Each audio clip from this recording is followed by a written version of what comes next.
Assalamualaikum warahmatullahi wabarakatuh. Saya Nadine Umami, perwakilan dari kelompok 1. Di sini kami akan menjelaskan mengenai kurikulum pada tahun 1968, juga kurikulum pada tahun 1975. Di sini kami beranggotakan 4 orang, yakni Eko Ali Fernanda, Jekonia Oresa, Nabila Putri Firdaus, dan saya sendiri Nelly Nur Umami. Berikut penjelasan dari kelompok. Pada presentasi kali ini kami akan menjelaskan beberapa materi. Yang pertama, pengertian kurikulum. Yang kedua, asas-asas kurikulum. Yang ketiga, organisasi kurikulum. Yang keempat, fungsi kurikulum dan tujuan kurikulum. Yang kelima, perkembangan kurikulum pendidikan seni di Indonesia pada tahun 1968 juga pada tahun 1975. Yang pertama, kami akan menjelaskan mengenai pengertian kurikulum. Kurikulum sendiri dapat diartikan sebagai karet, artinya semacam kereta pacu pada zaman dulu, yakni suatu alat yang membawa seseorang dari start sampai finish. Secara etimologis, istilah kurikulum yang dalam bahasa Inggris ditulis curriculum yang berasal dari bahasa Yunani, yakni karir yang berarti pelari, dan coureur yang berarti tempat berpacu. Istilah kurikulum tersebut pada awalnya digunakan dalam dunia olahraga. Kurikulum berdasarkan istilah dapat diartikan sebagai jarak yang harus ditempuh oleh seseorang pelari mulai dari start sampai finish untuk memperoleh medali atau penghargaan. Pengertian tersebut kemudian diadaptasikan ke dalam dunia pendidikan dan diartikan sebagai sejumlah mata pelajaran yang harus ditempuh oleh seorang siswa dari awal hingga akhir program demi memperoleh ijazah. Nama saya Eko Ali Fernanda. Di sini saya akan mempresentasikan tentang pengertian kurikulum yang dikemukakan oleh beberapa ahli, juga asas-asas dalam kurikulum dan organisasi yang ada di dalam kurikulum. Pengertian kurikulum menurut beberapa ahli. Yang pertama, dikemukakan oleh William Birigen.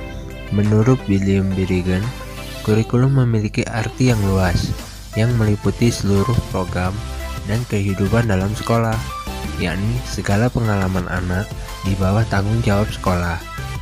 Yang kedua, dikemukakan oleh Gilo Traum dan Delmas F. Miller.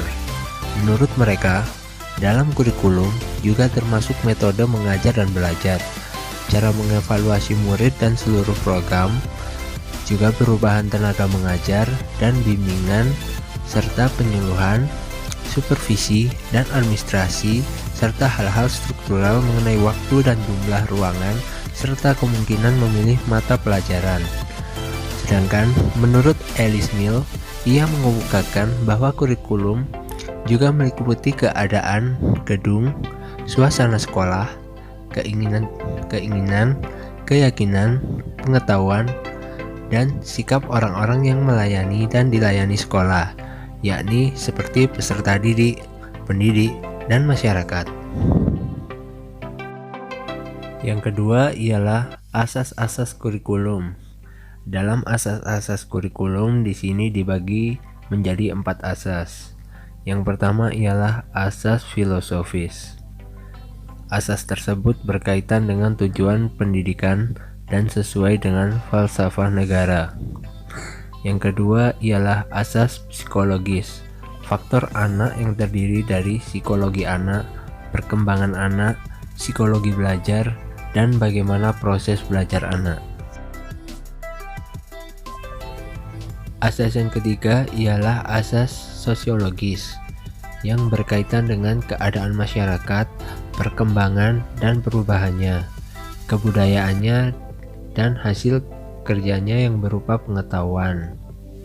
Sedangkan asas yang keempat ialah asas organisatoris yang meliputi bentuk dan struktur bahan pelajaran yang akan disampaikan.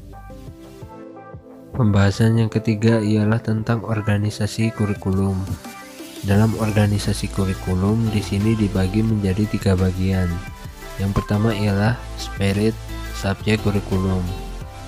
Separate subject kurikulum merupakan model kurikulum yang memisah-misahkan mata pelajaran sedemikian rupa, sehingga setiap mata pelajaran berkembang menjadi cabang pengetahuan begitu seterusnya.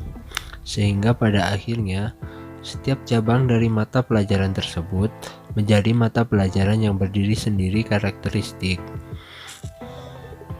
Yang kedua ialah integrate kurikulum. Dengan kebulatan, bahan pelajaran diharapkan mampu membentuk murid yang integral, selaras dengan kehidupan sekitarnya. Apa yang diajarkan di sekolah disesuaikan dengan kehidupan anak di luar sekolah. Pelajaran di sekolah membantu siswa dalam menghadapi berbagai persoalan di luar sekolah. Dan yang ketiga ialah correlate kurikulum. Model kurikulum mengintegrasikan semua bidang ilmu. Jadi antara satu bidang ilmu dengan ilmu yang lain saling berhubungan antara satu dengan yang lainnya. Sehingga pada model kurikulum ini bisa dilihat keterpaduan antara semua mata pelajaran. Perkenalkan, saya Kurnia Resa. Saya akan mempresentasikan tentang fungsi dan tujuan kurikulum serta perkembangan kurikulum pendidikan seni di Indonesia. Kurikulum memiliki beberapa fungsi, antara lain fungsi penyesuaian, di mana kurikulum bekerja untuk melatih peserta didiknya agar dapat beradaptasi dengan perubahan terjadi pada lingkungannya yang cenderung dinamis. Yang kedua, yaitu fungsi integrasi, di mana kurikulum sebagai alat pendidikan menyiapkan peserta didiknya menjadi pribadi-pribadi yang utuh serta berintegrasi dan memiliki integritas di masyarakat. Fungsi ketiga yaitu fungsi diferensiasi, di mana kurikulum sebagai alat pendidikan memberikan pelayanan pendidikan kepada peserta didiknya dengan memperhatikan perbedaan mereka masing-masing, di mana hal tersebut adalah hal yang patut untuk dihargai.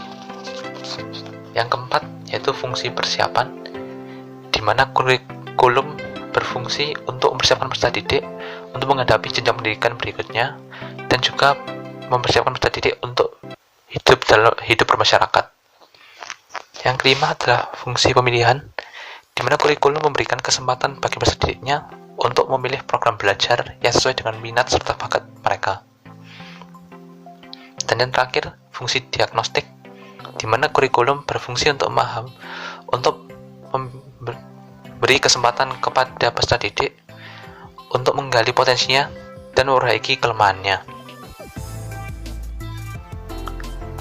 Selain itu, kurikulum juga bertujuan untuk mempersiapkan peserta didik agar menjadi pribadi dan juga warga negara yang kreatif, inovatif, beriman, dan juga afektif ketika mereka berada dalam lingkungan masyarakat. Selain itu, kurikulum juga mendidik peserta didiknya agar dapat berkontribusi secara positif dalam kehidupan masyarakat, bangsa, dan juga bernegara. Kurikulum di Indonesia pun sudah mengalami banyak perubahan dari masa ke masa. Salah satunya adalah kurikulum pada tahun 1968. Kurikulum ini termasuk sebagai kurikulum setelah kemerdekaan, di mana kurikulum pendidikan seni rupa yang masih berfokus pada menggambar masih mengikuti pola pendidikan seni Belanda, terutama terlihat di Indonesia bagian timur. Selain Belanda, kurikulum ini juga terpengaruh dari pihak lain. Salah satunya adalah Amerika, di mana hal ini terjadi karena adanya sarjana-sarjana pendidikan dari Indonesia yang dikirim ke Amerika. Pada masa ini, seni dalam pendidikan bukan ditujukan untuk melatih seseorang menjadi orang yang terampil dalam seni, melainkan digunakan untuk mengembangkan potensi peserta didik secara utuh. Kurikulum tahun 1968 memiliki ciri-ciri sebagai berikut. Yang pertama, pada tahun 1968 hingga 1973, Menteri Pendidikan dan Kebudayaannya adalah Mas Suri, SH. Yang kedua, kurikulum ini bersifat correlated subject atau pembelajaran yang berhubungan dengan permasalahan kehidupan nyata. Yang ketiga, pada tingkat SD hanya berisi 10 bidang studi, 18 bidang studi untuk SMP, dengan dibedakannya bahasa Indonesia menjadi bahasa Indonesia 1 dan juga bahasa Indonesia 2. Dan 18 bidang studi untuk tingkat SMA. Yang terakhir, penjurusan di SMA dilakukan di kelas 2 dan hanya dipisahkan menjadi 2 jurusan, yaitu jurusan sastra sosial budaya dan juga jurusan ilmu pasti pengetahuan alam atau PASPAL. Pada kurikulum tahun 1968, pendidikan bertujuan untuk membentuk manusia Pancasila yang sejati, kuat, dan sehat jasmani, bertinggi kecerdasan dan keterampilan jasmani, moral, budi pekerti, serta keyakinan beragama. Pendidikan pada masa ini diarahkan pada kegiatan untuk meningkatkan kecerdasan dan keterampilan, serta mengembangkan fisik yang sehat dan kuat.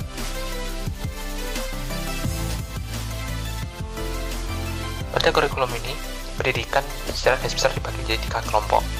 Yang pertama, kelompok pembinaan jiwa Pancasila, yang terdiri dari pendidikan agama, pendidikan kewarganegaraan, pendidikan bahasa Indonesia, pendidikan bahasa daerah, dan juga olahraga. Kelompok kedua yaitu kelompok pembinaan pengetahuan dasar, yang terdiri dari berhitung, ilmu pengetahuan alam, pendidikan kesenian, pendidikan kesejahteraan keluarga, dan kesehatan.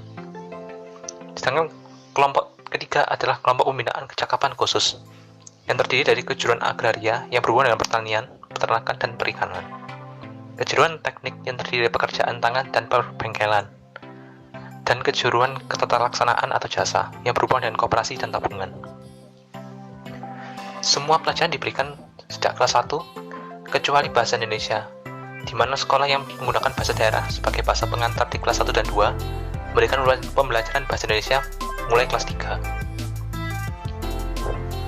Untuk kurikulum ini, kelas 1 dan kelas 2 hanya memiliki 28 jam pelajaran yang terdiri dari 30 menit setiap jam pelajarannya. Sedangkan kelas 3 hingga kelas 6 memiliki 40 jam pelajaran yang masing-masing terdiri 40 menit untuk. Pada kurikulum ini, materi yang disampaikan bersifat teoritis dan tidak bersifat faktual, sehingga titik beratnya hanya pada apa yang harus dipelajari siswa tanpa diikatkan pada permasalahan pada kehidupan sehari-hari. Pada kurikulum ini juga, metode pembelajaran dipakai banyak dipengaruhi oleh teori psikologi unsur, di mana penerapan metode EJA pada pelajaran bahasa Indonesia dan juga belajar melalui unsur-unsur terlebih dahulu untuk pelajaran lain. Metode ini menjadi bermasalah ketika pemerintah memperkenalkan matematika modern pada tahun 1971. Saya Nabila Firdaus Putri Nugroho dari kelompok 1 dan saya membawakan materi tentang kurikulum pendidikan seni di Indonesia pada tahun 1975 beserta prinsip dan ciri-cirinya. Perkembangan kurikulum pendidikan seni di Indonesia. Kurikulum pendidikan seni tahun 1975. Kurikulum 1975 menekankan pada tujuan agar pendidikan lebih efisien dan efektif. Yang melatar belakangi adalah pengaruh konsep di bidang manajemen. Kurikulum pendidikan seni telah beberapa kali mengalami perubahan dan penyempurnaan. Pada tahun 1975, terjadi perubahan yang menyeluruh pada mata pelajaran ekspresi. Yang sebelum itu adalah kurikulum sekolah umum dikenal dengan nama mata pelajaran menggambar dan seni suara. Pembaharuan dapat dilihat dengan mengganti nama mata pelajaran itu menjadi pendidikan kesenian. Isi bidang studi pendidikan kesenian itu merupakan penggabungan pelajaran menggambar dan seni suara ditambah bidang studi lain yaitu seni tari dan teater yang pada kurikulum sebelumnya tidak ada. Berikut adalah ciri-ciri kurikulum 1975, yaitu 1. Menganut pendekatan yang berorientasi pada tujuan. Yang kedua, menganut pendekatan yang integratif. Yang ketiga, pendidikan moral Pancasila dalam kurikulum 1975 bukan hanya dibebankan kepada bidang pelajaran pendidikan moral Pancasila, melainkan juga kepada bidang pelajaran ilmu pengetahuan sosial dan pendidikan agama.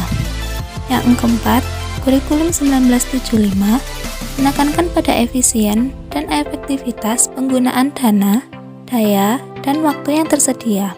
Yang kelima, mengharuskan guru untuk menggunakan teknik penyusunan program pengajaran yang dikenal dengan prosedur pengembangan sistem instruksional atau bisa disebut dengan PPSI. Yang keenam, organisasi pelajaran meliputi bidang-bidang studi seperti agama, bahasa, matematika, ilmu pengetahuan sosial, kesenian, olahraga dan kesehatan, keterampilan, di samping pendidikan moral Pancasila, dan integrasi 7 pelajaran yang sekelompok. Yang terakhir adalah pendekatan dalam strategi pembelajaran, memandang situasi belajar mengajar sebagai suatu sistem yang meliputi komponen-komponen tujuan pembelajaran, bahan pembelajaran, alat evaluasi, dan metode pembelajaran. Selain ciri-ciri, ada pula prinsip-prinsip yang melandasi kurikulum 1975, yaitu pertama, fleksibilitas program, yang kedua, efisiensi dan efektivitas, yang ketiga, berorientasi pada tujuan. Kurikulum 1975 mempunyai 4 tujuan, yaitu tujuan umum, yaitu tujuan pendidikan nasional, tujuan institusional, yaitu tujuan untuk setiap lembaga tingkatan pendidikan seperti tujuan SD, SMP, dan SMA. Tujuan kurikuler, yaitu tujuan untuk setiap bidang studi. Dan yang terakhir adalah tujuan instruksional, yaitu tujuan setiap pokok bahasan. Yang keempat, konstitusionalitas. Yang kelima, pendidikan. Selanjutnya kita akan membahas mengenai tujuan pendidikan. Pada kurikulum 1975 menekankan pada tujuan agar pendidikan lebih efisien dan efektif. Yang melatar belakangi adalah pengaruh konsep di bidang manajemen, yaitu MBO atau Manajemen by Objective yang terkenal saat itu. Kurikulum 1975 secara umum mengharapkan lulusannya 1. Memiliki sifat-sifat dasar sebagai warga negara yang baik. 2. Sehat jasmani dan rohani. 3. Memiliki pengetahuan, keterampilan, dan sikap dasar yang diperlukan untuk melanjutkan pekerjaan, bekerja di masyarakat, dan mengembangkan diri sesuai dengan asa pendidikan seumur hidup. Selanjutnya, mata pelajaran di sekolah dasar. Kurikulum 1975 mencakup 9 bidang studi, yaitu 1. Agama, 2. Pendidikan moral Pancasila, 3. Bahasa Indonesia, 4.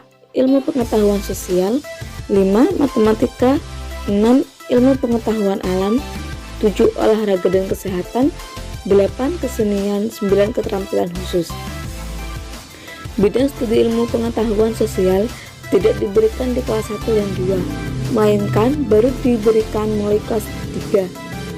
Pendidikan kesejahteraan keluarga dan pendidikan kependudukan diintegrasikan ke dalam beberapa bidang studi yang relevan. Bahasa daerah merupakan bagian dari bidang studi bahasa Indonesia, khusus bagi sekolah di daerah yang memerlukan pelajaran bahasa daerah. Selanjutnya kita akan membahas mengenai program pendidikan tingkat SMP. Kurikulum SMP 1975 tersusun atas 3 macam program pendidikan. Yang pertama yaitu program pendidikan umum, yang kedua program pendidikan akademis, dan yang terakhir program pendidikan keterampilan. Program pendidikan umum wajib diikuti oleh semua siswa dan meliputi yakni 1. Pendidikan agama, 2. Pendidikan moral Pancasila, 3. Pendidikan olahraga dan kesehatan, 4. Pendidikan kesenian.